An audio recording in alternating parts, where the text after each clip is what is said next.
The rollout of the new healthcare bill had some rocky times in its first week, but the House Republican leadership is putting on the full court press to get members on board with their repeal and replace plan. This is the closest we will ever get to repealing and replacing Obamacare.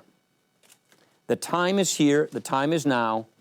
This is the moment, and this is the closest this will ever happen. They hope to replace Obamacare in 3 stages, with phase 1 being passing the bill through a process called budget reconciliation.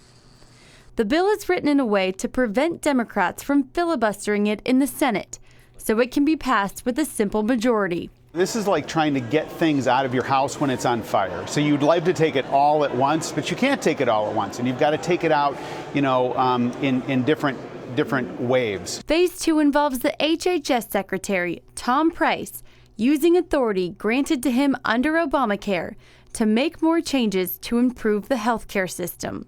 He's got unbelievable authority under the ACA to do all kinds of things. There's 1,400 places in the ACA where it says the secretary may or the secretary shall, never thinking that somebody like Tom Price was going to be the Secretary of Health and Human Services. And I would argue that's a very good thing. In phase 3, Congress will pass bills through the normal legislative process, with provisions that can't be done by reconciliation, like allowing insurance companies to sell policies across state lines. This is the repeal and replacement product that the president wants, that he's given us the indication he's willing to roll up his sleeves and work with us to get it to the finish line.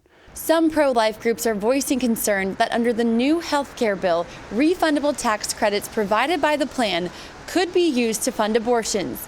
But Congressman Reed says this is just based on misinformation. I'm a pro-life member, proud of our pro-life record. It is clear that that's not going to be the case as we go forward. And so just getting more information, that's part of the process too. Supporters of the bill won their first victories as it passed 2 committees last week. But there are still divisions in the Republican ranks over key elements of the plan. And some conservatives say it needs less government involvement for health care and more for the free market. Within the bill itself, we are not creating an environment where the market can flourish yet. Members of the Conservative Freedom Caucus, like Congressman Louis Gohmert and Jim Jordan, told CBN News why they're strongly opposed to the bill as it stands. We didn't tell the voters we're going to repeal Obamacare, but we're going to keep some of the Obamacare taxes. I know I didn't tell them that. We didn't tell the voters we're going to repeal Obamacare, but we're going to take the Medicaid expansion and extend it and keep it for more years. We didn't say that. And we certainly didn't say we're going to repeal Obamacare, but we're going to start a new entitlement. Jordan introduced a bill calling for a clean repeal of Obamacare and then wants to debate how to replace it.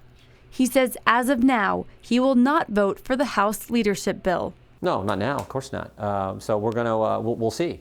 President Trump is using his art of the deal tactics to woo rogue Republicans into supporting the plan he refers to as wonderful by inviting the Freedom Caucus to the White House for a bowling party.